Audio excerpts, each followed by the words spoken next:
All right, ladies, welcome to Revitalize Womanhood. And I have for you today the lovely Jaime Villalovos. She is just getting over you're right, you're almost getting over your book launch, your book tour, and everything. The Yes, book Happy recovering. and Strong came out in May. Yep. Yep. Finally recovering from all of that. Okay, ladies, Jaime is a hard hitter in her business in a field where, correct me if I'm wrong, but I get the feeling it was very masculine, male oriented. You had to work your way up as a woman and as the minority in this business. Is that correct? Yeah, definitely. My first business was very male dominated industry. When I started in that first office, I was one of the only females, and I think I was the youngest as well. But there was no female leaders, not a lot of role models to look up to, and it's just the whole industry is very male dominated.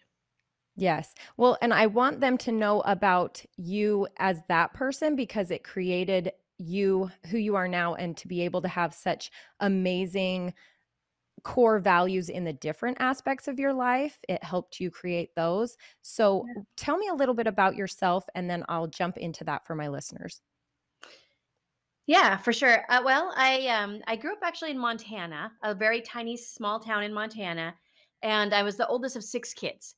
And there's a big age gap between me and the middle kids, so I always felt this big sense of responsibility to be successful, to be an example, to look out for them. And we grew up very poor in a little trailer, kind of on the edge of town. So after high school, I realized there was no opportunities for women. There was no jobs even for women. I mean, maybe the post office lady would die. I don't, I mean, there was just no jobs at all. Yeah. So I moved out to California with the idea of working and paying my way through school. And I worked in corporate America for a while. And this was, young, single, didn't have kids yet. And I worked in a gym and a health club, and I managed several of the Bally's health clubs.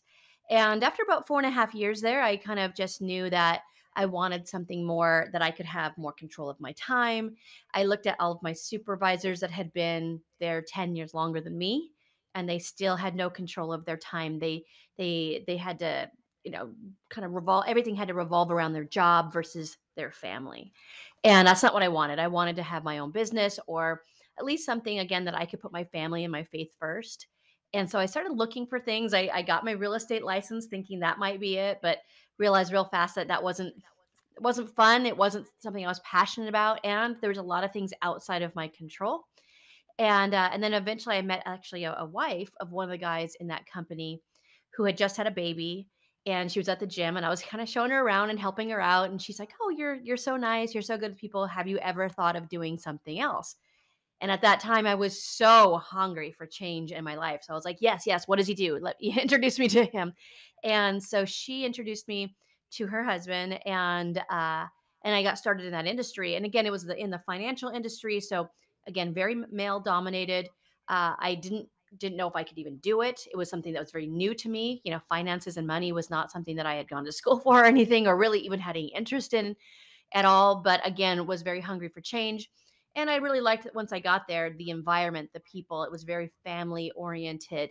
And to me, it was, again, being self employed and having my own schedule. So I started in that industry there. And again, with the goal of having my own business, having control of my time, being able to put family first and kind of have everything revolve around family instead of everything revolve around my job and my schedule there. That's exactly what I get from you when I first met you, listeners, ladies. So Jaime welcomed us into her beautiful home in California. The very first time she met us, Sean and Rick had gone hunting together in Hawaii. So this was the Yeah. very first time Sean comes to her and says, "Hey, by the way, this family is coming to stay with us. We don't know them, but put on your happy faces." And they welcomed us and hosted us in their beautiful home in California. And that is absolutely the sense I got from you, from our conversations, from getting to just know you a little bit there, was that your family does come first. It is such a priority for you. Yeah. And I love that about you because you are such a rock star and you have climbed so high in your industry while being able to keep your family the most important part of your journey. Yeah. So one thing that just screams that to me is that you guys were able to move, uproot your family and move because you were feeling like the situation there in California wasn't as healthy as, what's the word? I mean, as healthy. It wasn't healthy for your kids. They were starting to, instead of grow, they were starting to kind of shrink into what was happening in the school as far as curriculum and Yeah. everything like that. Yeah, it was, California's getting a little weird for us. And I mean, I loved where I lived. I mean, you've been to that house. It's Oh, it's like gorgeous. paradise, right?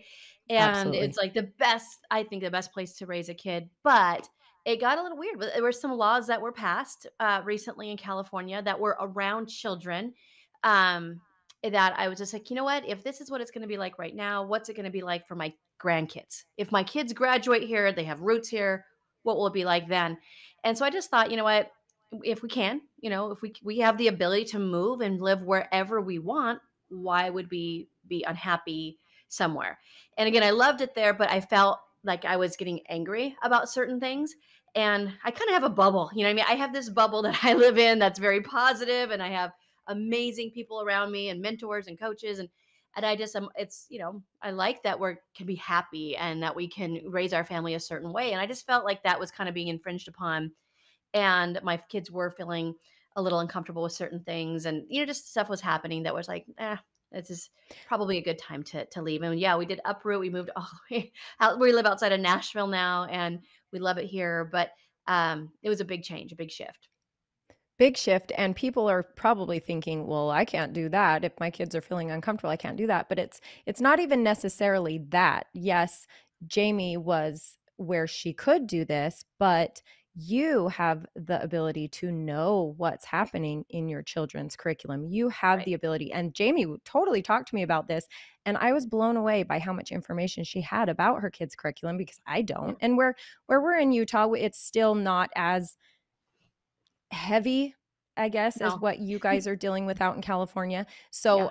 I obviously would be looking into it more if I needed to, but that is an option for you, ladies. That is an option to be very involved in your kids' school, be very involved in knowing who their teachers are, be very involved in who their friends are. You surround Yeah. yourself with the people that you want to influence you. So why wouldn't you want your kids to be surrounded by the people that you want to influence them? Yeah, I think it's so important. I mean, first of all, there's most of the curriculum that was happening there and those changes, most of the parents have no idea. The only reason I knew is because I had a friend on the school board and I got to read it. I got to see it. And when it actually came to pass, when they were going to roll its curriculum out and the kids were going to see it for the first time, it was a small, tiny little PowerPoint with a few words on it, right? That's not what this, thick, huge curriculum that I read actually entails.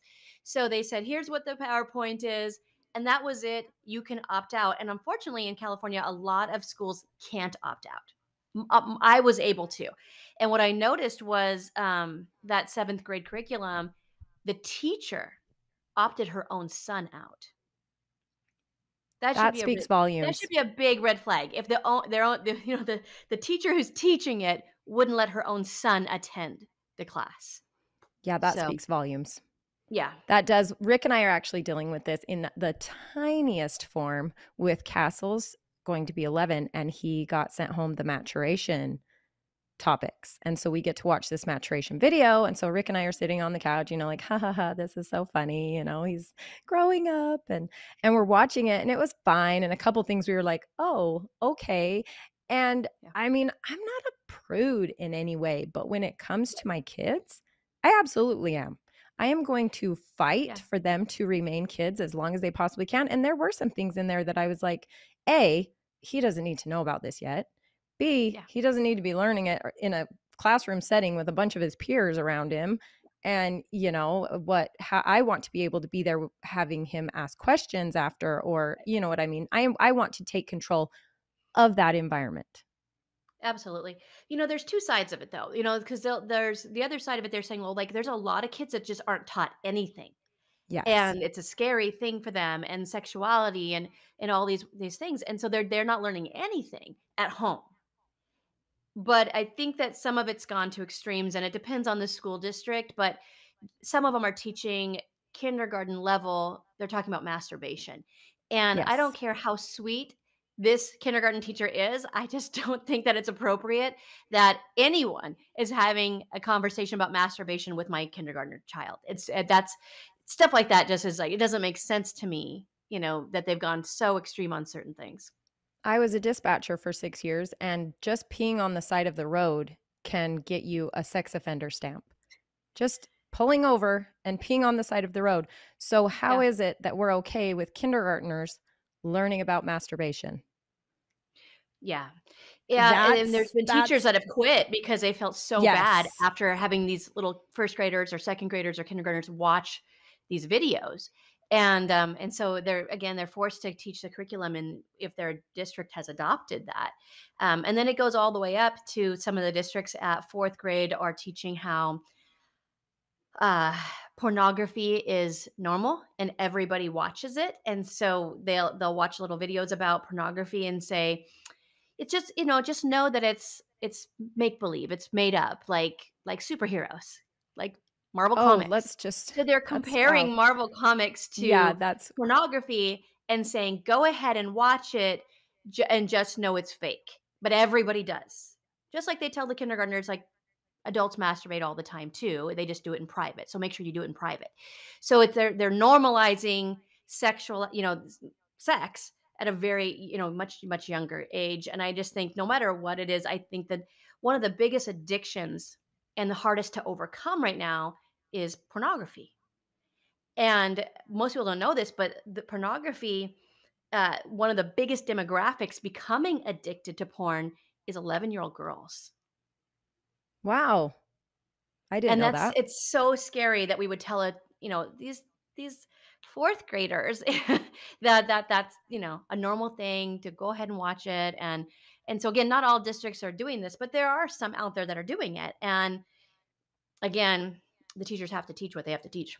Now, I'm not a psychologist by any means, but for that to be the age, even scarier than the fact that they are learning it and addicted to it is to me, I think when you just said that, I thought it's because girls are wanting to have the body image. They're wanting to know what boys want. They're looking at social media and Yes. pornography and the medias that are absolutely wrong and distorted and not right in any way to gauge themselves on how they should be and how they should act and how they should that's even scarier to Yeah. me. Yeah, and of S course, everything good and bad information around those topics is accessible in their hand, Oh, yeah, absolutely. Oh and my gosh, it's very, yes. very easy to find the wrong stuff, and, There and of course, there's then there's a there's predators company oh, out there sorry. too, looking for girls looking for that. Yes, not even girls, like, the whole Yeah, Roblox thing, the whole Minecraft thing, the whole it's something that parents have to talk about a lot. We have a company here in Utah actually called Gab. yeah. And the founder of this company is amazing and so sad, sad story. He actually passed away. But Oh, this no. movement of new phones, yeah, so Yeah. sad. This My kids all movement of have these, Gab phones, yes, and yes, they don't get a these, phone till they're 13, I know, like, ours is that sounds 14. crazy, Yes, but I no, mean, no, I gotta no. protect my kids. So, yeah, they get a phone at 13, and it's a Gab phone until I know that they're mature enough with technology. And Yes, still, it's absolutely. still scary, that because even if they're not trying to find it, it can come it can they can find it. It can find it. Yeah, exactly. Even if it's on accident, you can stumble into things. Yeah. That's what's unfortunate. Well, I want to come back to kids because that's kind of how you wrap up your book a little bit is with your Mhm. faith and with your family. But I want to jump back to the beginning of it with for my listeners that are these women that are struggling or Yeah. wanting to thrive in their businesses. Mhm. One of the things, so I have bullet points here because while I was, first of all, ladies, I read this book because I met Jamie while she was doing the Audible version of it. It was not out yet. So I read this book. And then, of course, knowing that I was going to get to sit and have this conversation with her, I listened to it again, got to listen to the Audible version, loved it. You were so stressed out about it. You were hating it. You were like, oh, this is just something that I just don't love. And I Yeah. love it. I love you singing to me Let It Go because that's Locke's favorite movie right now. So we sing it all day long anyway. And I'm like, now I've got Jamie singing it in my ear. I've got my 2-year-old singing it in my ear. It's coming at me everywhere. But so a couple of my bullet points that I just snagged out of here, there's actually way more, but we only have so much time. The Right. first one was be able to do without, make sacrifices. That is a Yeah. huge, huge thing for Rick and myself. We had to figure out this lifestyle, and it's not just for the week, for the month, for the year. It is a lifestyle of make Yeah. these sacrifices. And you Right. tell all these stories about how you were doing it to the point where your wedding was not what all the other girls Not you a dream were. wedding No, it at was first. not a dream wedding at first, exactly. So Yeah. tell my listeners a little bit about that and Yeah. being able to do without. Yeah. Well, I think that there's so many people that have this idea of this ideal life that they want, or this dream business, or dream family, or these wonderful things. Or they go on social media and they see all these other people living, their best life, and they have all these aspirations. And a lot of times comparing can be detrimental. You're thinking about what you don't have instead of what you want. So you got to first get clear on what it is that you want, and make sure that that is, put that dream to the test and make sure that that's actually what you want. Because you don't want to be chasing something and making all these Yes. sacrifices for nothing. But success in business, in marriage, in anything demands that you pay a price. Just that price that you pay to win in business does not have to be your family, and it does not have to be your faith. But there will be things that you're going to have to do and sacrifices that you're going to have to make. And so I think a lot of people aren't willing to do that. I'll coach women and men all the time. They're like, "Yes, I want this and I want to go for it and I want to win as an entrepreneur," but then they don't want to maybe cut back on their expenses. I tell them, like, "Well, let's sell the house. Let's cut back there." "Oh, no, no. This house is my house. I can't leave my home, or I can't not go out to, dinner, all these different." I'm like, "No, you have to cut back in the beginning so that you can focus. There's only so much that your heart and your mind can give its attention to. And so mine is faith, family, and business. And of course, you got to keep your wellness up too, because if you're mentally or physically not doing well, that's going to cause a big distraction in every other area of your life. So you need those, I call them my 4 F's, my 4 favorite F words: faith, family, fitness, and finance, right? And if you can have all 4 of those, you can eventually reach fulfillment. But there has to be sacrifices, and I'll tell some of the guys, I'm like, "I dare you to cut your cable or put your TV in the garage for a while." They're like, "Oh, no," or I have this favorite show, Yeah. then and all these time sucking bad habits of vegging out in front of the TV, or you have to go play golf every weekend, or these things. Well, I said, can you hang up the hobbies temporarily? Can you put the golf clubs up temporarily so that you can buy the rest of your life back? So you'll be able to golf all Augusta and all the wonderful, dream destinations in the world, I'll tell these guys. But right now, you don't have time for that. You only have so much time to be all in, and you have to pick those things that you want to be all in. Do you want to be a scratch golfer right now, or do you want to make money right now? Right? And so again, for me, Yeah. it's faith, family, and fitness and finance. And so, like Sean, my husband, he loves surfing and he loves hunting and all these wonderful hobbies. He's kind of a hobby guy. But for those first, I don't know, I want to say at least 4 years in business, he didn't surf. He put those hobbies away for a minute, and now we have this dream life for our family, and we do exactly what we want when we want to. We travel the world, we do all these things because we made a few sacrifices in the beginning. And that always sounds not fun, right? Discipline or sacrifice is always sounds like a hard thing, but I think that that's really what it takes to win. If you're here, you want to get here, closing the gap on the discipline or maybe making a few sacrifices is how you get there. And so I had to, like I said, my wedding, you talked about that. We didn't have any money. We Sean had to have his dad co-sign for our ring. We were broke. We were living in this little apartment, like a single apartment, and barely getting by.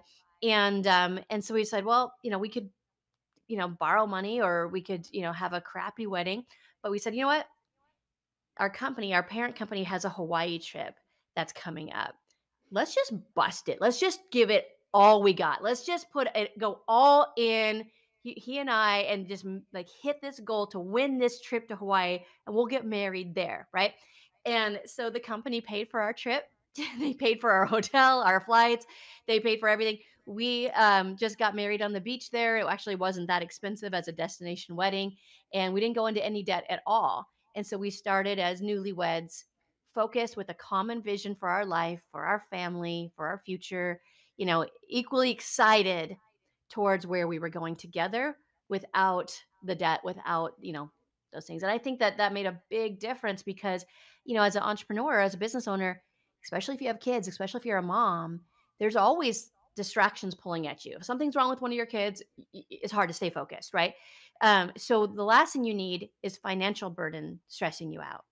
So if you can free yourself up financially to just say, okay, I just want to go and I just want to pour my heart into this thing versus constantly the battle of, can I afford this? Can I afford that?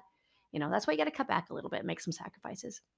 Absolutely. And you just described what we all think of as a win, win, win, win. Okay. You Yeah. just crushed it at your business so well that they sent you to a dream vacation in Hawaii that paid for your wedding, that made it so you were debt free afterwards. That was Mhm. the perfect scenario. Rick and I have it's our family motto, and we learned this the hard way when we lost everything in the recession. But our family motto is live now like no one else lives, so that we can live later like no one else lives. And Yeah. we have absolutely crushed it at that, because that we gave up the things. I mean, Starbucks, as simple as going to Starbucks every day, that is the Yeah. dumbest thing I've ever heard. And it's glamorized on social media. And going to Target and spending all day wandering around. I love Target. Don't get me wrong. I love a Starbucks every now and then. Don't get Yeah. me wrong. But having a Starbucks every day, that's expensive. Having Yeah. going to Target and wandering around and going anywhere shopping just aimlessly, even grocery shopping, that's harm. That's a habit that Yeah. you need to break, because you're spending money that doesn't need to be spent. Yeah. So what can you do without? And the time wasters, which you rolled right into my next bullet point, Mhm. is simple things like you're saying, like, and not even hobbies, because our men, their hobbies are expensive, so they just need to get rid of those. I mean, to an Well, extent, everything they've got a has its season. lot. Everything has its Yes. season, right? So Sean Yes. now has surfed all of his, dream destinations in Fiji and Yes. Tahiti, and we want to go to Bali next, and and we can do that, but we can do it without stress. We can do it Yes. on our own terms when we want to. We can take our kids whenever we want. We don't have to do it, when everybody else is taking holiday or whatever.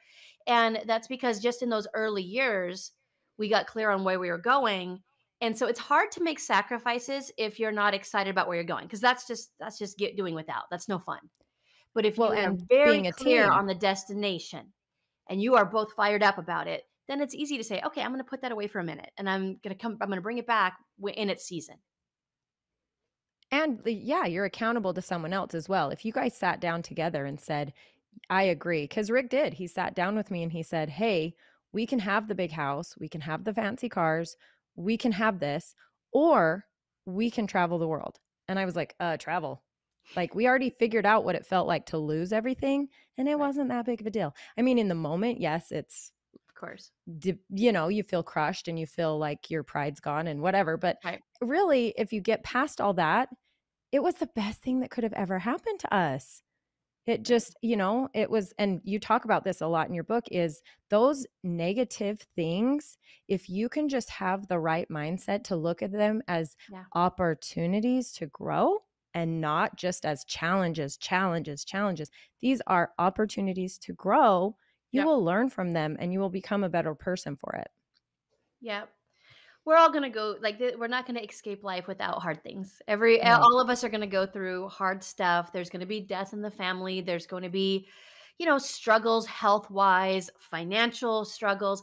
There's gonna be things that we're just dealing with, like with our own personal, body and mental wealth and just all kinds of stuff. But then there's all these things that could happen outside of our control, like pandemics now and crazy stuff. Yes. Wow. That's just hard stuff. And so I just think that that's part of life, and it's not going to happen once. It's going to keep coming around. But I've had a gal I coached where she's like, every time she would just fall apart and become this crybaby to me. And I'm like, look, these adversities keep coming because you're not learning from them. So you keep getting them because you just you run from them, right? And so when the adversity comes, it's hard to sometimes be grateful for it, but it is a gift. It's a gift for you to grow into the person that you're meant to be. Without it, it's very difficult to get there. We can do all these personal development things, and we can read books, and we can listen to great podcasts like yours, but it's still like the life lessons, those hard life lessons usually get us way further along than anything else. So they're there for our benefit. But again, when we're dealing with it and you're in the middle of it, you're like, why me? Right? Why Yeah. now? And so every Napoleon Hill has a great book called Think and Grow Rich, and he said every adversity, every, not some, not the this one or that one, but every adversity has within it the seed of equal or greater benefit. So the harder the adversity, the greater the benefit that you can get from it, but only if we look for it. So we have to be looking for it. We can't just be this, we can't just fall apart. We have to be stronger enough to say, okay, this sucks. I don't want to be dealing with this, but what am I supposed to, what is this gift supposed to mean to me? What am I supposed to gain from it? And that's for me, every time I've gone through something where I'm just, you know, in tears and falling apart and like wondering how am I going to come back from this in business or anything else. Now I look back on it and I say, oh my gosh, well, good thing that happened, because now I wouldn't be able to help these people in my business do this. It was for me to learn to be able to serve others in a different way. It's empathy. You had to Mhm. feel it to be able to empathize, not just sympathize, empathy. Yeah. But also, I love that you touched on back how she would come to you as a crybaby and you are like, come on, you are making these same mistakes. But also, okay, I get it. Give yourself a minute to fall apart. Fine. Yeah. Feel the feels. Give yourself that minute, because if you don't, it will stick in you. It's toxic. Yep. Let it out. I agree. Let it out. But then Yep. at the end of that, the positive thinking, like Hayes is kind of fallen into, Hayes is he's 8 now, and he's fallen into these whiny kind of like, mom, my neck hurts. It hurts real bad. Or mom, my leg hurts. Or he's falling into this like, he's thinking he's going to get the attention. I think it's probably because of the baby, type thing. So Uh-huh. he's thinking that even the negative attention will get the attention. So he's falling into these traps. And I'm like, buddy, you have to look at things positively. Look at life, because if you look for the Yeah. bad, you're going to find it. It's everywhere. Right. But if you're looking for the positive, that's what finds you, because that's what you're projecting. That's Yeah. what you're manifesting. And you're not noticing the negative. And I don't know why it works. It just works. It's the power of positive thinking just It works. does. Yeah, and it's when you're whatever you're focused on, you attract more of. So if I'm focused on the positive, I'm going to start to attract those things that align with those feelings. If I'm only focused on the negative, that's why I'm saying like we when we're down, it's hard. It's hard to not dwell on it. But we have to start thinking about, if you can't think about anything that's good, like just what am I grateful for? And it could be little things like I'm grateful for the way my husband looked at me in the kitchen yesterday, or I'm grateful for that cute little face that my little baby made to me, yesterday. But Yeah. you're looking, and it just, if you're looking for it, you'll find it. You'll find something positive, right? But one of the fastest ways to become happier, just happier in general, is expressing gratitude. So not just thinking about what we're grateful for, but actually expressing gratitude. So saying, I'm thankful for you because, or I'm, saying it out loud, or telling someone how grateful you are to them. And it will immediately start to increase they've done studies on it, your happiness level. But when we're stuck on a problem, if we're going through an adversity, we're going through a trial, it's kind of like that's all we can focus on. It's this big problem right in our face. And that's kind of, it just expands. Whatever we focus on becomes expands, and it becomes overwhelming, and it's hard to see past it or around it or whatever. But if you can stay focused on where you're going instead of where you're at, what you're so excited about, the future family that you're going to have, the future life that you're going to have, business that you're going to have, if you can stay focused on that, the finish line, then the hurdles along the race are not so, you know devastating. Daunting. Yeah, Yep. and you can kind of start to take a step back and say, okay, this again is no fun, but who can who can I ask for help to get around this one? Maybe a mentor, maybe a buddy, maybe a friend. Help me, maybe drag me across this one, or whatever you have to do. And you start to reach out and look for solutions because you're focused again on where you're going, not exactly where you're at and being stuck. I swear I did not give you an outline of my show Wait, notes can I because can I interrupt? it's Sorry, I know it's Sean. unprofessional. I'm messing up your podcast. I just haven't seen Sean, my wife in a week. this I miss is her so this is much. me. It's me. I'm good with it. Come on in. The more the merrier. I'm good with it. I heard about a few of your adventures and Did Rick wow. think he witnessed a death? Yes, he did. And he's like, what's that movie where the guy's in a wheelchair looking through binoculars at the people and he's like, I witnessed a murder. And Rick, he was like, wait, did I just see what I just saw? A body just flew off that four-wheeler. And he's like, I see wheels spinning. This can't be good. This can't be good. And he was Oh just boy. going crazy up there. He had no way to get down there or help. And he's just stuck in the wheelchair with the binoculars. Oh no. Yeah, it was an adventure. Thanks for man. We had a blast. It was great to see him. I'll I'm let you get so back to it. glad you Sorry to got to come interrupt. out. You're good, Sean. Can't wait to hear And the story. that's Sean, everyone. Yeah, there's some good stories. Rick came home and I'm just like, how do we let you go anywhere you've been? And how do you survive it? That's the question is, how do you get back to us? Just don't tell us the stories anymore. Exactly. Yeah, I was driving with my boys the other day and they were starting to tell me something and then they're like, no, Dad said not to tell mom that story. Don't tell her. Oh, yep. They So I'm crossed like, over the man code there, and you're like, wait a yeah. minute. Because I know, this could have something to do with dirt bikes. Because I know Sean, and Yep, isn't he it wanting to was. be? Yes. Yes. Okay. Well, what I was saying is that we were perfectly in line with my notes here because I love also, you cannot believe from this when I was listening to it, I was just ding, ding, ding, ding. I love this comment. I love this comment. I love this thought because that's basically what I'm setting up here in this community. It's Yeah. the women's version of what Order of Man has done so Yeah. well for the Iron Council.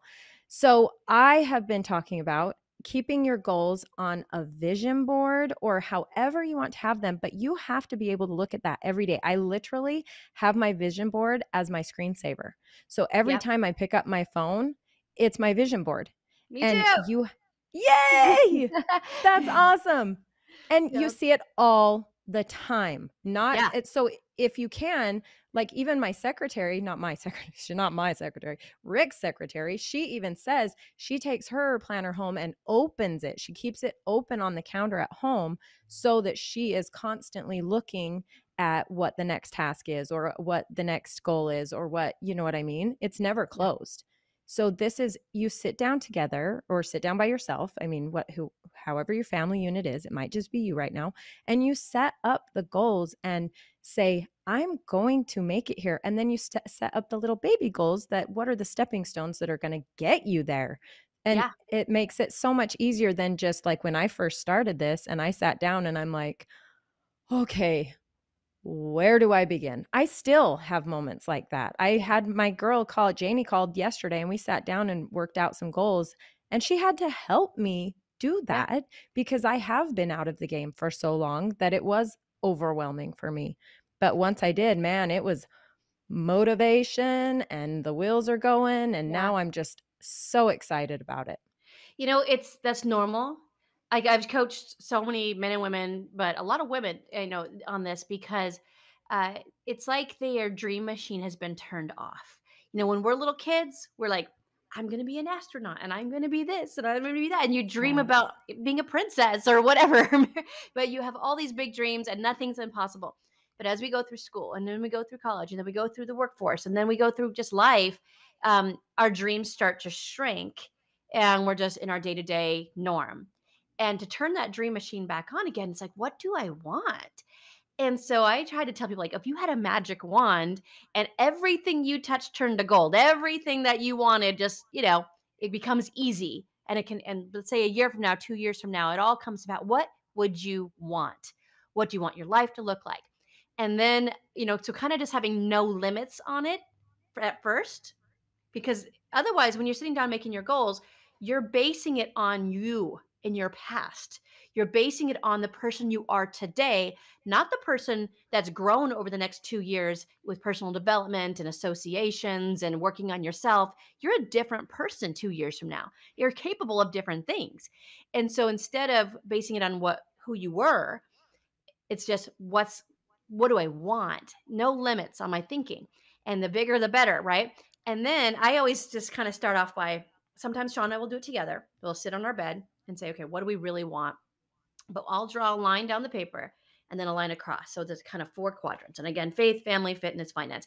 Faith can be different things to different people. It could be, you want to grow spiritually, or it could just be you want to have contribution goals, or, giving, or just becoming a better person, personal development. Lots of stuff can go in that category, short term and long term. And then you have your family goals. And that could be as simple as like, I want to get this dude potty trained in the next 3 months, or to Yes. also huge long term goals of your family's vision. And then it's fitness, like again, your physical and your mental fitness of things that you want to do to take care of you, your self care, all that needs to go in there. And then the last one, the finance category, is like your business goals, income goals, savings goals. It's how savings goals is in every single one of my business plans. But you just kind of have no restrictions, and you can write anything, brainstorm. And sometimes I'll have couples do this that I coach, where I'll have them, I'll put a timer on. I'm like, okay, go 3 minutes in the fitness category, boom. And then next category, and then I'll have them share with each other to see how on the same page they are. And you're going to have your goals, and he's going to have his goals, and then you can come up with our goals, that common vision. And you know what, Sean, I don't want to go hunting. I don't at all. Even like surfing, I have no desire. Like that's his fun. That's not my idea of fun. Or jujitsu. I mean, never. I'm not going to do that. Like I don't want to do that. But that's his idea of fun. He has a goal right now of buying a bunch of cars for this barn that we have on our property. And I'm like, I could care less about any of those cars. I don't care. But if it fires him up and I see that spark in his eye and he's getting excited about something, I love to see that in him. So I'm going to be excited about it too. And it's going to be in my business plan too. Like, okay, we're going to get here. Once we reach this goal, you can buy that car or whatever. So it's just, you have to turn that dream machine on again. And the first time I did it, it was like, I don't know what I want. I mean, I want a backyard that's bigger. I couldn't think of anything, but now that now I'm like, I want a jet. I don't want to have to go through the TSA lines anymore or whatever. Yes. And it's just fun. But you got to get to a point, whether it's a vision board or goals and dreams that you're reading out loud every day, you have to get to a point when you see it sparks something. Like you're fired up, you're excited. That again, about each of those little areas, about who you're becoming and the life that you're building. I love that so much. And it was because I did. She said, "What's your goal for this?" And I was like, all of the logical mom life, everything was like, well, I guess it could be this. And she's like, no, that's not big enough. No, so I love the magic fairy godmother wand. This is what you get. Boom. So you just touched on that things that get you fired up are some things that you're not interested in because it's Sean's dreams, but you're fired up about him because it gets him fired up. And that, I mean, we just saw it. Sean got home from being gone in a way, and he just busted in on a podcast to give his wife a kiss and say hi. And I love that so much because it does come down to there's no competition. It's a partnership. And it's more than a partnership. It's, I want you to have all the happiness. That's a good place to be in when you're self-confident enough that you can be so happy for other people. We kind of face that a little bit, and I'm sure everybody does. I mean, I know everybody does, but we kind of face that a little bit when we set out to do our own thing and we left to travel around the world with our kids, and we had a lot of people that we thought would be supporting us and like, yay, go, you did it. And really it was opposite. And they're probably like, you're crazy. How could you even think to do something like this? You're spending all this time with you. That was one of the questions Rick got a lot. You want to spend time with your wife? Okay. Yes. People ask us all the time, like, how can your husband be, in business together? And I'm like, how can you not? How can you not? Yeah. So when we were started out in business, they said we were crazy. When we decided to move there, like, are you crazy? That's happened so many times. And it's just because it's outside their comfort zone. And unfortunately, our closest friends and family, they love us and we're part of their comfort zone. So when we start to grow and become different people, that makes them feel uncomfortable. Like I'm sure you've heard that story of how they catch crabs, right? The fishermen catch crabs, they have these big cages and nets, and they pull them up onto the boat.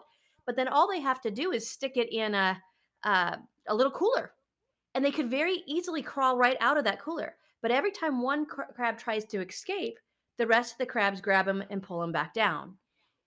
And Oh, so it's just their mentality, and that's human beings a little bit too. When one of us starts to like get big dreams and get excited about something, or start a new podcast, or start something that's going to maybe bring them joy, a new business, they're like, "Are you crazy? You're going to travel around the world and have your kids in a car with you?" And it's just yeah. outside their comfort zone, number 1, but number 2, you're leaving them, and they're trying to Yeah. pull you back. That's interesting. I've never heard that one. I love it. That's Yeah. interesting. So, also you talked about, and I took this to heart, was because you don't see it happening while it's happening, but how you used to say you'd be frustrated, and so you'd come home and need to vent with the man that you love and somewhere safe. It was a safe space, so you would Yeah. vent and get out all your frustrations and everything, and you finally realize it's like, why am I doing this to him? He doesn't need to be burdened with all of this heavy and trying to, like, what is it, the saying where they add boulders to Yeah. their weight that he already has? He's like, okay, I'm going to take this on for Jamie, she needs to vent, I'm going to Yeah. carry her boulders too. And it's like, why would you do that to the person that Yeah. you love? Let that stuff Exactly. stay where it needs to stay. It's like shutting the door when you get home from the office. It's like closing doors. Mhm. Once you're Yeah. home, it's home time. Be Yeah, that needs happy. to be a sacred Yeah. place, where everybody can feel safe and loved, and want to be there together. But yeah, no, I would like, did you know that this happened today? And then this guy, and then this, and it was more than boulders for poor Sean. It was like he was in a building, and then the plane crashed into the building and everything fell on top of him. That's kind of where I had him. And I'm like, Poor all right, I guy. got to remove the plane. I got to rescue this guy, right? But I was because he was the one that I trust. He's Yep. the one that I feel the most comfortable with. Of course, he's the one I'm going to vent to. I'm not going to do that to the people that I coach in business, No. and so some of us have, a best friend, or, someone that we can just talk to about anything. And then some people don't. And for Sean, that was the guy for a long time. And I've had to tell people, like, maybe you need to go get a therapist to vent to or something, because, Yeah. and that's okay if that's what you need, Yeah. because it's not that you come home and then just dump all your crap on your spouse. You guys are partners. And you guys, again, you want him to support you, especially that's going to be really hard. How Yeah. would you, if let's say you're starting a business and you come home to your spouse and just say, this sucks and this is terrible and this is terrible. And then you want him to give you referrals, or to, it's hard because they're like, well, she doesn't even like it. I kind of want her just to stop if she doesn't like it this much, maybe. And then they'll Yes. start to say things to you like, hey, you know what? You don't have to do that. You don't have to. We don't need the money. We don't need you know, the kids probably need you here even more. And now this guy that you really wanted to support you in this wonderful, venture that you're excited about, is now kind of being like pulling you away from it, not meaning to, but it's because he loves you. He's So when trying to I have support a you still. yeah, he's trying to support you, but it's not helpful. Yeah. And so what I've done is I've learned to, no matter how busy my day is with kids stuff, and I have 4 kids, 7 to 17. I have my hands full all the time with different sports things and different stuff. But I also have a business, and I have offices all over the country, Canada. I have about 6,000 people that I kind of mentor in just one of my businesses. So there's always a lot going on, right? But no matter what, no matter how hectic the day is, no matter how busy the day is, my last appointment for the day is Sean. So I'm not going to just come home and like throw myself on the couch and pull the covers over my head and suck my thumb and cry. It's instead, if a client called, or, some big client that you're trying to, to work on or something, called you, and it was like even 9 o'clock at night, you probably, even if you were dead tired, you'd pick up that phone and be like, hey, how's it going? Right? Or you Yeah. would, you would give your energy. So why not do that for the person that's the most important person in your life? Absolutely. Yep. Absolutely. Taking it to heart. Taking Yeah. it to heart right now because I am I mean, we are. We're going through a lot of things right now. It's very confusing for us. He's trying to be a stay-at-home dad. I'm trying to go back to the office. It is. We're finding our rhythm again. It's hard. But it is. It's hard, but I really did. I took that to heart and I loved it. So while we're into the family, that I've got I love that you have your kids. So our kids have chores and they earn money and we do that. But you have a different spin on it. I love that the one story you talk about your little guy and he will just wear his dirty clothes because he doesn't want to wash his clothes, but that's fine. So gross. That's fine. You know what? But you're giving him that option. That's and then was that the same one that turned around and cleaned his whole room like from Yeah, top to it's the bottom, same one. scrubbed everything? Oh my heck. Yep. See, so you're giving him the freedom to make his own choices there. And that's huge. I think Yeah. my hardest thing for that is letting go of it. Let it go, right, Jamie? Right? My hardest thing is the dishwasher doesn't need to be loaded a certain way. It doesn't. Yep. Okay. The socks in the drawer, who cares? Here's my one tip for all of you new moms. You don't fold pajamas. You don't fold onesies. They get shoved into a basket. Yeah, like let it go. Yeah. And I I love had your a take on it. friend. I had a friend who was a mom. She had 5 kids under 5 years old. One was a set of Oh, twins, and the rest were just all back to back. And she's like, "I think my husband was about to admit me to a mental institution." And so she, like, just put bins in her garage, and they were like, "This is the socks, and this is the whatever." And so they would just go pick their stuff out of there. And I'm like, "Okay." Like, so it made me feel like a little better about my situation that she was just like, "Go get your stuff and throw it in there," and they didn't even fold it. But so for me, like you're talking about my chore charts and the stuff that we do, and yes. I've learned that from different mentors and stuff. But I just, again, a busy mom, 4 kids, business, different things. And I just don't want anything that's going to steal my joy as far as like nagging kids. I don't have time for it. And there's enough between like little sibling rivalry stuff that drains me. I don't want to be nagging for chores. Right. So I just have a chore chart and, they start it at 8, but, like, I have a 7-year-old that's, like, really into it, so he's already doing it, but it's not because 'cause I'm, like, pressuring to do it, but at 8, they have to. At 8, they all do all their own laundry, and they're responsible. So but it's not necessarily a chore chart, it's more of a responsibility chart. So they have their, like, morning responsibilities, meaning they get themselves out of bed, they all get themselves up with their alarm clocks, they brush their teeth, they get dressed, and they get out to the bus on time without me having to nag. Then check. They get to check off that they did their morning stuff. Then they have their after school chore, and that's could be, whatever chore needs to be done besides their normal cleaning their rooms and stuff like that. And I assign different things each day.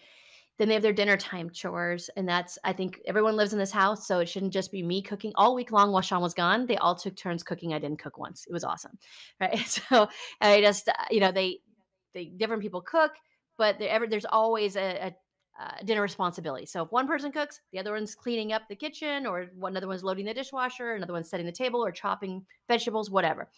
And then their bedtime chores are, again, they get themselves in bed and they stay there. I have 2 kids that, oh my goodness, they just don't stay there. They have every excuse in the world. They're like masters at coming up with reasons they have to get out of their bed to, oh, I forgot to take my vitamins today, or I forgot to whatever.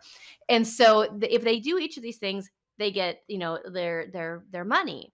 And so I don't give them money for other things. That's how they earn their money for whatever their extracurricular, whatever they want to do. And so it teaches them responsibility. They still have to do it. So if I nag them, they still have to do it, or if I remind them, they just don't get paid for it. Does that make sense? So Yeah, I'm just kind exactly. of opposed to like, I'm opposed to like paying kids to, you know, clean the house when they live here too. They, I mean, like that's their responsibility. And plus, like taking out the trash. Do I want to pay my kids to take out the trash? Well, then I'm teaching them to be a garbage man. I'd rather pay my kids for becoming responsible humans that are, serving their family, but also I'll pay them for other things like reading self-development books or stuff like that. Yeah. Well, so this is something that I don't know how many of you, I know a lot of us here in Utah know this, but so the LDS religion has missionaries, and this is something that I love, love, love for the youth is they get to go out for 2 years and be away from their Mhm. family and serve a mission for their church. But while they're doing this, guess what they're doing? They are doing their own laundry. They are cooking for themselves. They are learning how to be exactly what Jamie's saying, but she's starting at 8. And that is Yeah. exactly where it should start. My first husband was a perfect example of did not know how to do laundry, did not know how to cook any food, did not and they sent him off to college on a baseball scholarship, and guess who was close enough to be the one doing those things? Me. It wasn't my job to be doing that. Oh boy. It but it fell on me. It was not my job. He is a grown man. He should be doing that. And you are starting at 8. And I love that. Yeah. You're okay. So I talked about stay at home moms. You're not just a stay at home mom. You are the CEO of a hotel chain or a hospitality business. You have got to figure out how to run this home like a business. And you are doing that, Jamie. You're running this home like these are your little employees, and they have to learn to be accountable and responsible. You know, the company Yeah. Villalovos, you have to learn how to be Yeah. part of this family because it's true. It's not up to mom to just be doing everything all the time and schlepping everything around. Yeah, and some of your audience may be thinking like, "Well, that's I have teenagers now. How do I go backwards to get Start. them to do You this? start. Or maybe how do I get started?" But what I did was I just had a family council meeting and I wrote out every single bill in our house, every expense. And these guys were little when we did this. And we just went through this and we're like, this is how much we have to pay for the water. Daisy was fascinated by the fact that we had to actually pay for the water that came out of the tap. She's like, really? Like every drop you have to pay for? I'm like, yes, every drop you have to pay for. And so we went through all the bills and I said, it's my job and dad's job to make sure these bills are paid and we have a house. And so we have to work. What's your job? And they said, well, I don't know. And I said, well, your job is to work hard in school. That's your job right now, but also to help contribute to the home. So what are things that we could do, and I have a book, just like a little folder on the front of it. It says like chores and it has age appropriate chores. So like for toddlers, for even if he's not 8, he still has to be doing some work around this place, right? And those are great because they have little hands and they can reach little spaces that we can't get to. And so I think that work can be a great thing to teach your kids. And especially if we can do it in a way that there's again not a struggle, a power struggle or anything. It gives them self-worth. I think if you start Yeah. young enough, absolutely it gives them self-worth. My first favorite one that I always give my kids is baby wipes and baseboards. Yeah. Go around the house Mhm. and wipe all the baseboards with baby wipes. I use baby wipes for everything. It doesn't hurt them. It's not toxic. The baby sucks on them. Like, just if you're nervous about anything, a baby wipe will clean anything. Just start with Mhm. that. And if you are already a teenager or your kids are already a teenager, what's that saying? Yes, the tree, it would have been better if you planted this tree 20 years ago, but Mhm. it's going to be better in 10 years that you planted it now. You start Yeah. somewhere. You just start. It doesn't matter where you start, just start. So I'm sure Sean has his nose up against the door, like, Jamie, come out and play. Come see me. So I will let you go. I know you are such a busy lady.